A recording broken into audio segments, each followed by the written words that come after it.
গল্পের শুরুতেই দেখা যায় প্রচণ্ড বৃষ্টির মধ্যে একটা দোকানে বসে একজন সিরিয়াল কিলার নুডলস খাচ্ছে। কিছুক্ষণ পর দোকানদার এসে তাকে তাড়াতাড়ি খাওয়া শেষ করার জন্য বলে, কারণ অনেক রাত হয়ে যাওয়ায় সে দোকান বন্ধ করে দেবে। কিন্তু এই লোকটা কোনো কথা না শুনে নিজের মতো খেয়েই যাচ্ছিল। খাওয়া শেষ করে সে টেবিলের উপর টাকা রাখে এবং দোকানদারকে হুমকি দিয়ে বলে, যদি তুই এখন শাটারে হাত দিস তবে তোর কপালে অনেক দুঃখ আছে। এই কথা বলে সে আবারও খাওয়া শুরু করে। আসলে এই লোকটা হলো একজন ভাড়াটে খুনি, যে এখন লি নামের একজনকে মারার জন্য ওত পেতে বসে আছে। ঠিক ওই সময় রাস্তায় একটা মেয়েকে দেখা যায়, যে সবার পকেট মেরে মেরে সামনের দিকে এগিয়ে যাচ্ছিল। সে এত নিখুঁতভাবে সবার পকেট কাটছিল যে কেউ টেরই পাচ্ছিল না। হাঁটতে হাঁটতে এই মেয়েটা ওই সিরিয়াল কিলারের পকেট মেরে দেয়, কিন্তু এবার তার হাতে কোনো পার্স বা ফোন আসেনি, বরং চলে আসে আসল পিস্তল। মেয়েটা যখন নিজের ভুল বুঝতে পারে ততক্ষণে কিলারের দলবল এসে তাকে চারপাশ থেকে ঘিরে ধরে। তারা যেহেতু কোনো প্রমাণ রাখতে চাইছিল না, তাই মেয়েটিকে দুনিয়া থেকে সরিয়ে দেওয়ার জন্য সিদ্ধান্ত নেয়। কিন্তু ঠিক তখনই একটা কাণ্ড ঘটে যায়। তারা যাকে মারতে এসেছিল সে ওপর থেকে তাদের স্নাইপারকে মেরে নিচে ফেলে দেয়। এটা দেখে গুন্ডারা মেয়েটাকে ছেড়ে ওই আসল লোকটাকে খুঁজতে শুরু করে। তারা খুব ভালো করে জানতো যে এই লোকটা কোনো সাধারণ মানুষ নয়। সে সবসময় পেছন থেকে হামলা করে এবং সহজে সামনে আসে না। আর হলো ঠিক তাই। ওপর থেকে যাকে নিচে ফেলা হয়েছিল সে আসলে তাদের লোক ছিল না, সে ছিল স্বয়ং লি। সে পেছন থেকে এসে গুন্ডাদের উপর চড়াও হয় এবং একে একে সবাইকে খতম করতে শুরু করে। এই ভয়ানক মারামারির মধ্যে মেয়েটা নিজের জীবন বাঁচাতে ওখান থেকে দৌড়ে একটা দোকানের ভেতরে গিয়ে লুকিয়ে পড়ে। কিন্তু গুন্ডারা তাকেও মারার জন্য দোকানের ভেতরে ঢুকে যায় এবং প্রতিটা কোণায় তল্লাশি শুরু করে। ঠিক তখনই সেখানে লি এসে হাজির হয় এবং গুন্ডাদের উপর অ্যাটাক করে দেয়। তার এমন ভয়ঙ্কর মারপিট দেখে মেয়েটার হাত পা কাঁপতে শুরু করে। চোখের সামনে সে দেখে যে একটা লোকের গলায় দড়ি পেঁচে ঝুলে দেওয়া হয়েছে। তবে সেই লোকটা দড়ি কেটে বেঁচে ফিরে আবারও লির সঙ্গে ফাইট করতে শুরু করে। তখন লি তাকে চেপে ধরে বলে, তোকে কে পাঠিয়েছে তার নাম বল, তাহলে আমি তোকে ছেড়ে দেব। কিন্তু সে নাম বলে না, তাই লি তাকে সেখানেই মেরে ফেলে। এই ঝামেলার মাঝে একজন ওখান থেকে পালানোর চেষ্টা করছিল, কিন্তু লি তাকেও ধরে শেষ করে দেয়। এসব দেখে মেয়েটা মারাত্মক ভয় পেয়ে ওখান থেকে ওড়ার চেষ্টা করে, কিন্তু দরজার কাছে যেতে এসে সরাসরি লির সামনে পড়ে যায়। নিজের সামনে এমন একজন রক্তমাখা ভয়ঙ্কর গ্যাংস্টারকে দাঁড়িয়ে থাকতে দেখে মেয়েটার আত্মা পুরোপুরি কেঁপে যায়। মেয়েটার মনে হচ্ছিল যে লি হয়তো তাকেও মারবে, কিন্তু উল্টো লি তাকে এক গুন্ডার হাত থেকে বাঁচায়। তবে বাঁচাতে গিয়ে লির মাথায় একটা পেরেক ঢুকে যায়, যার কারণে সে মারাত্মক জখম হয়। তখন মেয়েটা পালিয়ে না গিয়ে লিকে হেল্প করে। এরপর গল্প 3 বছর এগিয়ে যায়। লি এখনও বেঁচে আছে, তবে মাথায় আঘাতের কারণে স্মৃতিশক্তি হারিয়ে ফেলেছে। এখন সে নিজের মেয়েকে নিয়ে একটা ছোট্ট দোকান চালিয়ে সুখে শান্তিতে দিন কাটাচ্ছিল। একদিন বাজারে কিছু গুন্ডা আসে। তারা দোকানগুলো ভেঙে শপিং মল বানানোর জন্য জোর করে সবার কাগজ থেকে সই নিচ্ছিল। সই না দিলে তারা দোকানদারদের উপর নানাভাবে অত্যাচার করছিল। একটা গুন্ডা লির দোকানে ঢুকে তাকে 10 মিনিটের একটা টাইম বোমা ঠিক করার হুমকি দেয়। ওদিকে গ্যাং লিডার জন এক মেয়েকে ব্ল্যাকমেইল করে এবং অন্য দোকানদারদের মারধর করে সই আদায় করে। তবে বাকি দোকানদাররা সহজে সই করতে চাইছিল না। তখন জন বুদ্ধি খাটিয়ে সবাইকে মিথ্যা বলে যে আঙ্কেল লি সবাইকে সই করতে বলেছে। লির কথা সবাই অন্ধের মতো বিশ্বাস করতে শুরু করে, তাই কথাটি শুনে সবাই সই করে দেয়। এরপর জনের দরবার লির কাছে আসে সই করার জন্য, কিন্তু তারা দেখে যে লি সত্যি সত্যি বোমাটা ঠিক করে ফেলেছে। লি বোমাটা জনের হাতে দিয়ে ওটা টাইমার চালু করে দেয়। ভয়ে জনের অবস্থা খারাপ হয়ে যায়। সে বোমাটা ফেলে পালাতে চায়, কিন্তু লি তার হাত শক্ত করে ধরে রাখে। শেষ মুহূর্তে জন হাতটা ছাড়িয়ে বোমাটা ছুঁড়ে মারলেও ওটা ফাটেনি, কারণ লি আগে থেকেই সেটার বারুদ বের করে দিয়েছিল। তবে জন এত সহজে দমে যাওয়ার পাত্র ছিল না। তার কথা শুনে জন একটা বড় হাতুড়ি নিয়ে দোকান ভাঙতে চলে আসে। তবে এটা দেখার পর বাকি দোকানদারদের সাহস অনেক বেড়ে যায় এবং তারা সবাই মিলে গুন্ডাদের উপর পাল্টা আক্রমণ করে। তাদের মধ্যে তুমুল মারামারি শুরু হয়ে যায়। আর এই গোলমালের মধ্যে জন যখন অন্য একজনকে আঘাত করার চেষ্টা করে, ঠিক শেষ মুহূর্তে লি তাকে বাঁচিয়ে নিজের দোকানে নিয়ে আসে। এরপর সে দোকান থেকে একটা পুরনো বন্দুক বের করে এবং সোজা জনের দিকে তাক করে তাকে গান পয়েন্টে নিয়ে নেয়। তবে জনের মনে হচ্ছিল আগেরবারের বোমার মতোই হয়তো এই বন্দুকটাও নকল। কিন্তু লি যখনই ট্রিগার চাপে অমনি করে বন্দুক থেকে সত্যি সত্যি বুলেট ফায়ার হয়ে যায়।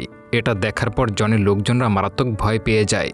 তবে লি নিজেও আসলে বুঝতে পারছিল না যে এই খালি বন্দুকের মধ্যে হঠাৎ করে বুলেট আসলো কোথা থেকে, কারণ ওটা অনেক বছর আগে থেকেই এমনি পড়েছিল।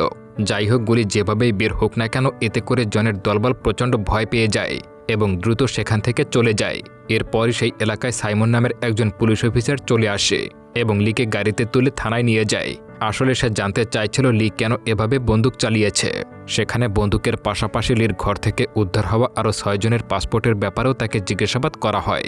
তবে লি এই ব্যাপারে কিছুই জানত না। যেহেতু সাইমন লিকে খুব ভালো করেই চিনত, এই জন্য সে তার বিরুদ্ধে কোনো কেস ফাইল করে না। উল্টো সে লিকে সাহায্য করার জন্য বলে দেয় যে যদি কেউ জিজ্ঞাসা করে তবে বলবে গুন্ডাদের তাড়ানোর জন্য ফায়ারের আওয়াজ করা হয়েছিল। এখন লি নিজেও আজ এই বিষয়টা বুঝতে পারছিল না যে কেন হঠাৎ করে সাইমন তার উপরে এত দয়া দেখাচ্ছে। আসলে সাইমন সেই অনাথ আশ্রমের মেয়েটিকে মনে মনে পছন্দ করত, আর সে মূলত জানতে চাইছিল যে ওই মেয়েটির কোনো বয়ফ্রেন্ড আছে কিনা। এরপর সাইমন ওই মেয়েটাকে জিজ্ঞাসাবাদ করার জন্য সরাসরি তার বাসায় চলে আসে। তবে সে দরজায় নক না করে ঘরের মধ্যে ঢুকে পড়ে। ভেতরে গিয়ে সে দেখতে পায় কিম নামের ওই মেয়েটা তখন গোসল করছিল। এটা দেখার পর সে দ্রুত বাইরে বেরিয়ে আসে। তবে সাইমনের এই কাণ্ড বাজারের একটা ছোট ছেলে দেখে ফেলেছিল। সে তখন সাইমনকে ব্ল্যাকমেল করে বলে যে এই ডোনেশন বক্সের মধ্যে সব টাকা দিয়ে দাও, নয়তো আমি সবাইকে বলে দেব যে তুমি কিমকে ওভাবে দেখেছ। সাইমন তাকে বোঝানোর চেষ্টা করে যে তুমি যেমনটা ভাবছো ব্যাপারটা তেমন না। তবে ছেলেটা অনেক চালাক ছিল। সে চালাকি করে সাইমনের সমস্ত টাকা ডোনেশন বক্সের মধ্যে আদায় করে নেয়। আসলে বেচারা সাইমন কিমকে অনেক পছন্দ করত, কারণ কিম মনের দিক থেকে খুবই ভালো ছিল। কিন্তু সে কিমের অতীত সম্পর্কে কিছুই জানত না। আমরা জানতে পারি আজ থেকে 3 বছর আগে লি যেই পকেটমার মেয়েটাকে বাঁচিয়েছিল সে অন্য কেউ ছিল না, সে আসলে কিম ছিল। এই ঘটনার পর থেকে কিম নিজের নাম পরিচয় বদলে এই নতুন এলাকায় নতুনভাবে বসবাস শুরু করে। এরপর লি তার এক পুরনো বন্ধুর কাছে যায় এবং তার সঙ্গে দেখা করে। আসলে আজকের দোকানে তার সঙ্গে যা যা হয়েছে সেই পুরো ব্যাপারটা সে কোনোভাবেই বিশ্বাস করতে পারছিল না। এই জন্য সে তার বন্ধুকে জিজ্ঞাসা করে আজ থেকে 3 বছর আগে তার দোকানে আসলে কি হয়েছিল, কারণ অনেক চেষ্টা করার পরও তার অতীতের কিছুই মনে করতে পারছিল না। এখন বন্ধু যদি লিকে সমস্ত সত্যিটা একবার বলে দিত তাহলে লি হয়তো তাকে পাগল ভাবত বা তার কোনো কথাই বিশ্বাস করত না। এজন্য বন্ধু তাকে সেদিনের মতো হুবহু একই পরিস্থিতিতে ফেলে সমস্ত ঘটনা মনে করিয়ে দেওয়ার চেষ্টা করে। সে লিকে একটা রেনকোট পরিয়ে তার মাথার উপরে পানি ঢালতে শুরু করে এবং সামনে নুডলস দিয়ে ওটা খেতে বলে।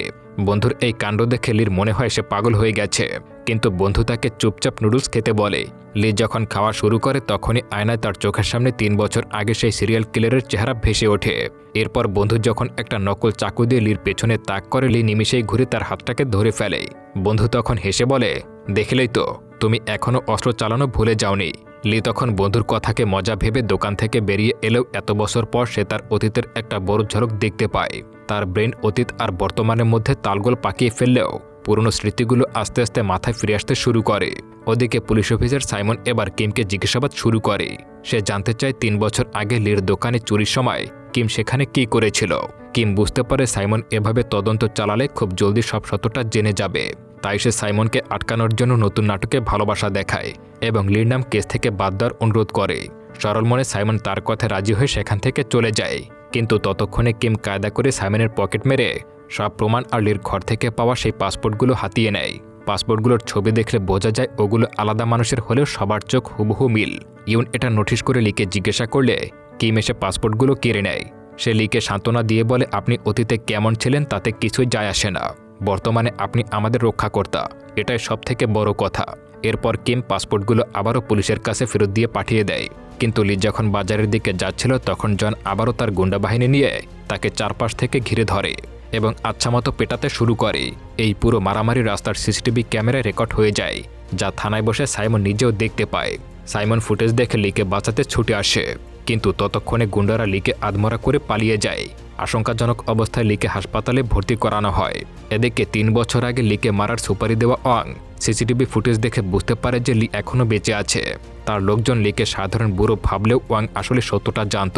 সে ফুটেজ ভালো করে খেয়াল করে যে লি আসলে মার খাওয়ার বাহানায় উল্টো গুন্ডাদেরকে এমন কায়দা করে পিটিয়েছে যে তাদের দাঁতই ভেঙে গেছে। লির চেয়ে ওই গুন্ডাদেরই বেশি ক্ষতি হয়েছে। হাসপাতালে ডাক্তার সাইমনকে জানায় লির মস্তিষ্কে স্মৃতিশক্তি ধরে রাখার অংশে একটা বড় পেরেক ঢুকে আছে, আর এই কারণে সে অতীত ভুলে গেছে। সাইমন লির কেবিনে গিয়ে দেখে যে সেখান থেকে গায়েব হয়ে গেছে। ওদিকে গ্যাং লিডার জন লির দোকান ভাঙতে গিয়ে ছাদের ঢালের ভিতরে বেশ কিছু পুরনো পচা লাশ উদ্ধার করে। এগুলো ছিল 3 বছর আগে লির হাতে মারা সেই গুন্ডাগুলো। জন পুলিশকে ডাকতে গেলে এই সুযোগে অনেক লোকজন এসে জনের লোকদেরকে পিটিয়ে লাশগুলো সেখান থেকে গায়েব করে দেয়। জন দূর থেকে সব দেখলেও ভয় সামনে আসেনি। পরে জন পুলিশ নিয়ে এলে কোনো লাশ তো দূরের কথা, তার কথা কেউ বিশ্বাসই করছিল না। তবে অফিসার সাইমন আসলে সব সত্য জানতে যখন পাশের সিসিটিভি ক্যামেরা চেক করতে শুরু করে তখনই সে জানতে পারে যে বাজারের সব সিসিটিভি ক্যামেরা একসাথে অফলাইন চলে গিয়েছিল। কিন্তু তখনই সাইমন নোটিশ করে যে এই গোলমালের মধ্যে একটি গাড়ি এক জায়গা থেকে আরেক জায়গায় চলে গিয়েছিল। এই জন্য সে তার টিমকে গাড়িটাকে ট্রেস করার জন্য বলে। গাড়িটা খোঁজ নিয়ে তারা জানতে পারে যে ওটা বর্তমানে একটা স্পা সেন্টারের মধ্যে দাঁড়িয়ে আছে। এই জন্য সাইমন দ্রুত সেখানে চলে আসে। আর এখানে এসে সে দূর থেকে দেখতে পায় কিছু লোক মিলে ওই লাশগুলোকে ডিপ ফ্রিজ বা গায়েব করার চেষ্টা করছে। সাইমন তাকে হাতে নাতে ধরতেই চাইছিল, কিন্তু লি তাকে বুঝিয়ে বলে যে এরা খুবই ভয়ঙ্কর লোক, তাই কোনো ব্যাকআপ ছাড়া এদের সামনে যাওয়া একদমই ঠিক হবে না। তবে সাইমন নিজের জেদে কারো কথা না শুনে বন্দুক নিয়ে সোজা স্পা সেন্টারের মধ্যে চলে যায়, কিন্তু তার উপস্থিতি ওয়াং খুব সহজেই টের পেয়ে যায়। এই জন্য সে তার লোকজনকে পাঠিয়ে সাইমনকে আটকে দেওয়ার চেষ্টা করে। গুন্ডারা তাকে বলে যে স্পা সেন্টার বন্ধ হয়ে গেছে, আপনি এখান থেকে চলে যান। কিন্তু সাইমন কোনো কথা না শুনে বলে, আমি আজকে অনেক টায়ার্ড, তাই অল্প একটু সময় ভেতরে কাটিয়ে চলে যাব। এই কথা বলে সে যখন ভেতরে ঢুকে জামা কাপড় চেঞ্জ করে, তখন সে দেখতে পায় সেখানে কোনো লাশ নেই। তবে তখনই মেঝেতে পড়ে থাকা কিছু রক্তের ফোঁটার দিকে নজর চলে যায়। এটা দেখে সাইমন শিওর হয়ে যায় যে তারা সবাই মিলে লাশগুলোকে কোনো একটা গোপন জায়গায় লুকিয়ে ফেলেছে। এরপর সে সোজা ওয়াংয়ের সামনে গিয়ে তার সঙ্গে কথাবার্তা শুরু করে এবং তাকে নানা রকমের সন্দেহজনক প্রশ্ন করতে শুরু করে। ওয়াং এই পুলিশ অফিসারের নাক গলানো একদমই সহ্য করতে পারছিল না। সে সরাসরি সাইমনকে হুমকি দিয়ে বলে, এই শহরের মধ্যে অনেক পুলিশ অফিসার আছে যাদের প্রতি বছর রহস্যজনকভাবে মৃত্যু হয়, কারণ তারা ডিউটি শেষে ঠিকঠাক মতো বাসায় ব্যাক করতে পারে না। তারা এমন সব কেসের মধ্যে নাক গলানোর চেষ্টা করে যেগুলো তাদের আন্ডারেই নেই। এই কথা শুনে সাইমন বুঝতে পারে যে ওয়াং তাকে ভয় দেখাচ্ছে, কিন্তু সে দমে যাওয়ার পাত্র ছিল না। সে ওয়াংকে বলে, তুমি ক্রাইম সিনের প্রমাণ চুরি করে অপরাধ করেছ, লাশ গায়েব করেছ, আর এখন একজন পুলিশকে মৃত্যুর হুমকি দিয়ে আরও বড় ধরনের অপরাধ করলে। এই কথা বলে সাইমন যখনই তার বন্দুকটা নেওয়ার জন্য হাত বাড়ায়, দেখতে পায় তার কোমরে বন্দুক নেই। ওখানকার এক লেডি গুন্ডা আগেই কায়দা করে তার বন্দুকটা চুরি করে ফেলেছিল। এরপর সেই লেডি গুন্ডা সাইমনকে ধরে পানির ট্যাঙ্কের মধ্যে চুবিয়ে মেরে ফেলার চেষ্টা করে।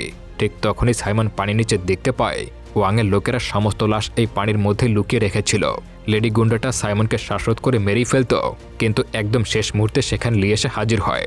লি এসে সাইমনকে ছেড়ে দেওয়ার জন্য বলে, তবে ওয়াং তো আগে থেকে লির জন্য অপেক্ষা করছিল, তাই সে লিকে দেখা মাত্রই তার উপরে গুলি চালানো শুরু করে। লি তাড়াতাড়ি মুভমেন্ট নিয়ে প্রতিটা বুলেট থেকে নিজেকে সেভ করে ওয়াংয়ের একটা লোককে ধরে ফেলে। এরপর সে তাকে আচ্ছা রকমের ধোলাই দিয়ে মেরেই ফেলছিল, কিন্তু তখনই সেখানে পুলিশের সাইরেন শোনা যায় এবং সেখানে মূল পুলিশ চলে আসে। পুলিশ আসার কারণে ওয়াং তার লোকেরা সাইমনকে আধমরা অবস্থায় রেখে সেখান থেকে দ্রুত পালিয়ে যায়। কোনো রকমে সাইমনের জীবনটা বেঁচে গেলেও একটা মস্ত বড় ভুল বোঝাবুঝি তৈরি হয়ে যায়। হুট করে লিয়ের হাতে বন্দুক আর ওয়াংয়ের লোককে ওভাবে মার খেতে দেখে পুলিশের মনে হয় হয়তোবা লি সাইমনকে মারার চেষ্টা করেছিল। এই জন্য তারা লিকে অ্যারেস্ট করে থানায় নিয়ে যায়। বেচারা সাইমন কোনো রকমের বেঁচে ফিরলেও পুলিশের এমন কাণ্ড দেখে অবাক হয়ে যায়, কারণ সে তো ভালো করে জানত যে লি তাকে মারার চেষ্টা করেনি, বরং তার জীবন বাঁচিয়েছে। সিনিয়র পুলিশ অফিসাররা লিকে জেরা করলে সে বলে, তোমার ঘরের ছাদ থেকে অনেকগুলো লাশ পাওয়া গেছে, আর সেই লাশগুলো আমরা চেক করে দেখেছি যে সেগুলোর উপরে মারাত্মক অত্যাচার করা হয়েছিল। তাছাড়াও তাদের সবাইকে বন্দুক দিয়ে মারা হয়েছে। এখন এই অপরাধের সঙ্গে তোমার সম্পৃক্ততা আছে তাতে আমাদের কোনো সন্দেহ নেই। তবে নিজের উপরে এত ভয়ঙ্কর দোষারোপ শোনার পরপরই লি তাদেরকে বলে, স্যার আমি এই সমস্ত অপরাধ করিনি, আমি কিছুই জানি না। কিন্তু অফিসার এতে অনেক বেশি রেগে যায়। সে ধমক দিয়ে বলে, আমার সঙ্গে গেম খেলার চেষ্টা একদমই করবি না। অপরাধ করে এমন পাগল হওয়ার নাটক অনেক কয়েদি আমরা দেখেছি। যদিও বাইরে থেকেই সাইমন সবাইকে বোঝানোর চেষ্টা করছিল যে লি এই খুনগুলো করেনি, কিন্তু সিনিয়র অফিসাররা তাকে ডেকে বলে, আমরা লির পুরো বডি চেক করেছি, তার শরীরে গুলির জখম ছাড়াও এমন কিছু ক্ষত রয়েছে যেগুলো লাগলে যে কোনো সাধারণ মানুষের জীবন চলে যেত। তার শরীরে 4টা বড় বড় জখম, 13টি বুলেটের দাগ আর 4টি বোমের আঘাতের চিহ্ন রয়েছে। আর এগুলো এমন সব জায়গায় যেগুলো গুরুতর অবস্থানে লেগেছিল, যা যে কোনো সময় তার মৃত্যু হতে পারত। এরপরে সাইমনের সামনে বিগত 20 বছরের যত রহস্যময় মার্ডারের ফাইল ছিল সেগুলো দেওয়া হয়। অফিসার তাকে বলে, এই ফাইলগুলোর মধ্যে যতগুলো মার্ডার বা খুন করা হয়েছে প্রত্যেকটার প্যাটার্ন একদম একই রকমের, মানে প্রত্যেকটা খুনের স্টার লিয়ের মারপিটের স্টারের সঙ্গে সম্পূর্ণ মিলে যায়। এখন এই সমস্ত প্রমাণ দেখার পরেও কি তোমার মনে হচ্ছে যে এ খুব সাধারণ বৃদ্ধ? আসলে আমরা যার সঙ্গে কথা বলছি সে একজন ভয়ঙ্কর সিরিয়াল কিলার হতে পারে, যে কিনা খুব উচ্চ পর্যায়ে প্রফেশনাল ট্রেনিং নিয়েছে। এসব শোনার পর সাইমন আর কোনো কথা বলতে পারে না। সে নিজেও এখন বুঝে গিয়েছে যে সে চাইলেও লিকে আর কোনোভাবে সেভ করতে পারবে না। অন্যদিকে লি যখন তার সেলের মধ্যে একা বসেছিল তখন তার সঙ্গে দেখা করতে ওয়াং চলে আসে। এবার সে তার উকিল সেজে ভেতরে ঢুকেছিল। লি তাকে দেখার পর জিজ্ঞাসা করে, তুমি কে? কেন আমাকে মারার চেষ্টা করেছ? ওয়াং তখন তাকে বলে, তুমি কি সত্যি সত্যি সমস্ত ব্যাপার ভুলে গেছ? তাহলে শোনো, কেন তোমাকে আমরা মারতে চেয়েছিলাম। আজ থেকে 3 বছর আগে লি এবং ওয়াং একই সঙ্গে কাজ করত। আসলে ওয়াং ছিল লির স্টুডেন্ট বা ছাত্র। তারা দুজনেই এক বড় মাফিয়া বসের হয়ে কাজ করত। কিন্তু একদিন লি হঠাৎ করেই তাদের ধোঁকা দেয় এবং সে নিজে সেই মাফিয়া বস আর তার পুরো পরিবারকে খতম করে ফেলে। আর ওয়াংয়ের কাছে লির এই সমস্ত কুকর্মের প্রমাণ হিসেবে একটা পেনড্রাইভও ছিল। এখন এই অতীত কাহিনী শোনার পর লি পুরোপুরি শকড হয়ে যায়। সে কোনোভাবেই এটা মানতে পারছিল না যে তার নিজের হাতে নিরপরাধ বাচ্চাদের খুন হয়েছে। এই জন্য সে চিৎকার করে বলে, না, এই ফাইলে যে খুনি ব্যক্তির কথা বলা হয়েছে সেটা আমি না, আমি এমন ভয়ঙ্কর কাজ করতেই পারি না। তবে ওয়াং তাকে স্পষ্ট করে বলে দেয় যে তুমি মানো আর না মানো এটাই বাস্তব। এরপরে ওয়াং তাকে শেষ আর একটা সুযোগ দিয়ে বলে, তোমার কাছে আমার বসের যে পেনড্রাইভটা আছে সেটা আমাকে দিয়ে দাও, নয়তো আমি অনাথ আশ্রমে সেই বাচ্চাদের আর তোমার মেয়েকে জ্যান্ত মেরে ফেলবো। এই হুমকির কথা শোনার পর লিয়ের মাথায় প্রচণ্ড রক্ত উঠে যায়।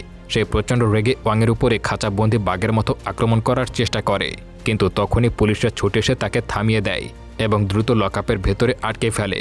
তবে ওয়াং যখন থানা থেকে চলে যাচ্ছিল তখন বাইরে তার নজর পড়ে জনের উপরে। জনকে দেখার পরই সে শিওর হয়ে যায় যে জন তার আসল চেহারা দেখে ফেলেছে। এই জন্য লির পাশাপাশি জনকে দুনিয়া থেকে সরিয়ে দেওয়া জরুরি হয়ে গেছে। এই ভেবে সে একটা বুদ্ধি খাটায়। ওয়াং একটা সিগারেট ধরিয়ে সেটাকে লাইটার সহ একটা পাওয়ার সাপ্লাই লাইনের উপরে রেখে সেখান থেকে দ্রুত বেরিয়ে যায়। থানার সেলের ভেতরে বসে লি অতীতের ঘটনাগুলো মনে করার আপ্রাণ চেষ্টা করছিল, কিন্তু পারছিল না। এই জন্য সে ইচ্ছা করে লকআপের অন্য সবার উপরে আক্রমণ করে বসে। তখন সব কয়েদিরা মিলে লিকে আচ্ছামতো ধোলাই করতে শুরু করে, আর তাদের হাতে মারাত্মক মার খাওয়ার কারণে লির মাথার ভেতরে আটকে থাকা সেই পেরেকটা নিজের জায়গা থেকে একটু নড়ে যায়, আর সাথে সাথে লির মাথায় জট খুলে যায় এবং পুরনো সব স্মৃতি ফিরে আসে। কয়েদিরা লিকে মেরেই ফেলত, কিন্তু তার আগেই পুলিশ তাকে সেল থেকে বের করে হাসপাতালে নিয়ে যায়। ঠিক তখনই ওয়াংয়ের রেখে যাওয়া সেই লাইটার থেকে শর্ট সার্কিট হয়ে যায় এবং সমস্ত থানায় কারেন্ট চলে যায়। আর তখনই দেখা যায় আসল খেলা। লি এতক্ষণে যে ভালো মানুষের নাটক করছিল, সে নিমিষেই পুলিশ অফিসার সাইমনের মাথায় বন্দুক ঠেকিয়ে সবাইকে হুমকি দেয় যে কেউ যদি সামনে আসে তাহলে একে শ্যুট করে দেব। তবে এই ঝামেলার মধ্যে লি নোটিশ করে যে তারা সবাই একজন স্নাইপারের টার্গেটে রয়েছে। সে সাইমনকে নিয়ে একটি পিলারের পেছনে লুকায়।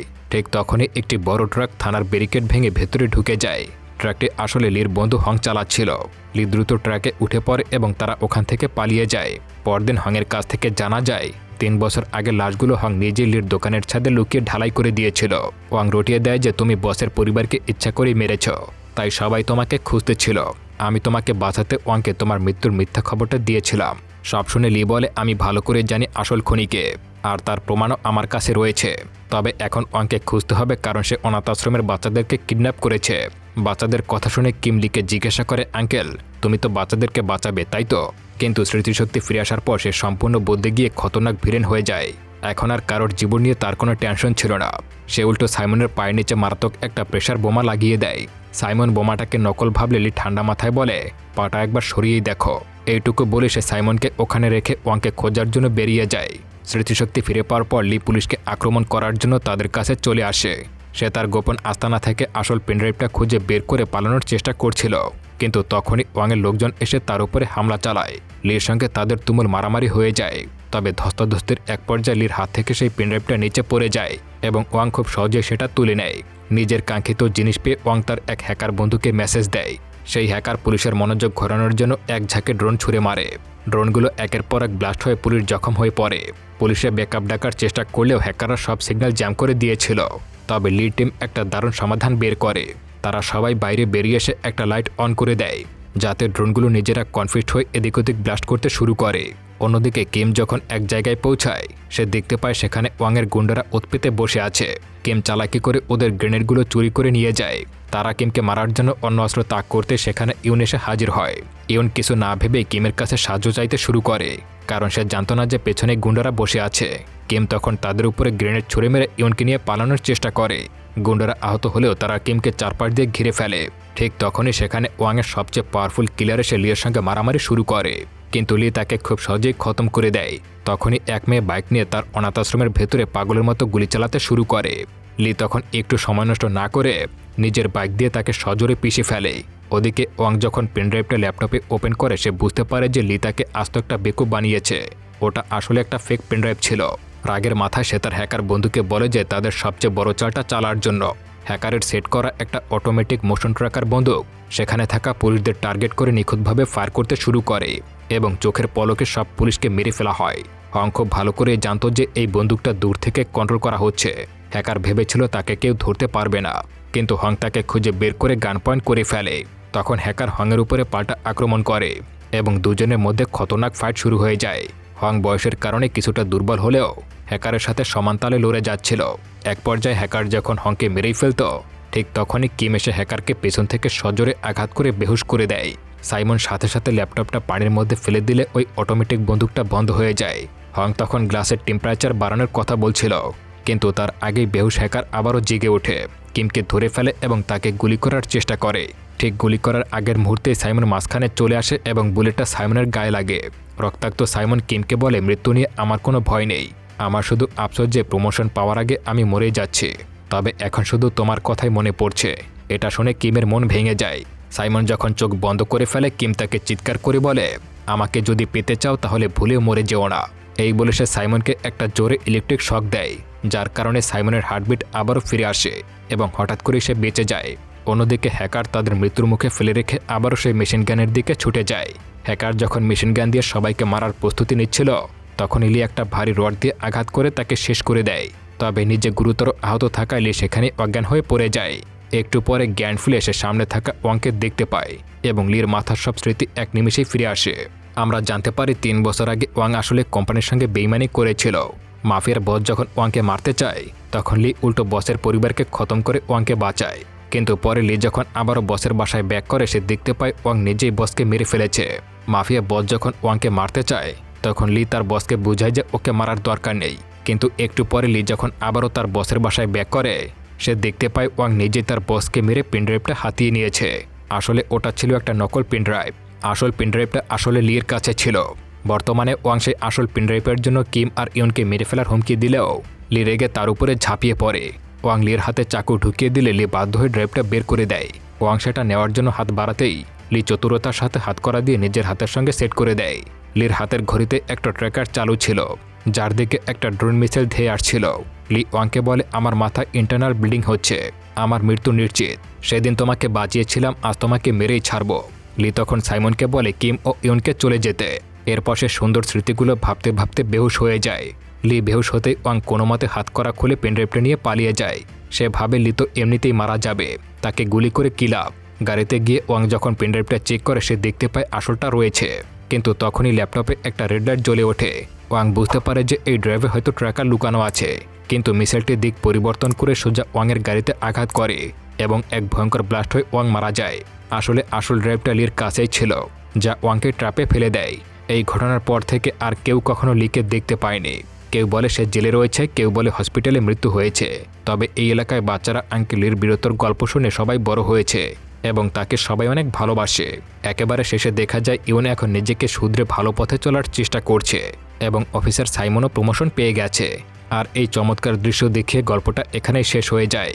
তো বন্ধুরা, গল্প কেমন লাগলো তা অবশ্যই কমেন্ট করে জানাবেন। পরবর্তী ভিডিও দেখার আমন্ত্রণ জানিয়ে আজকের মতো এখানেই বিদায় নিচ্ছি। খোদা হাফেজ।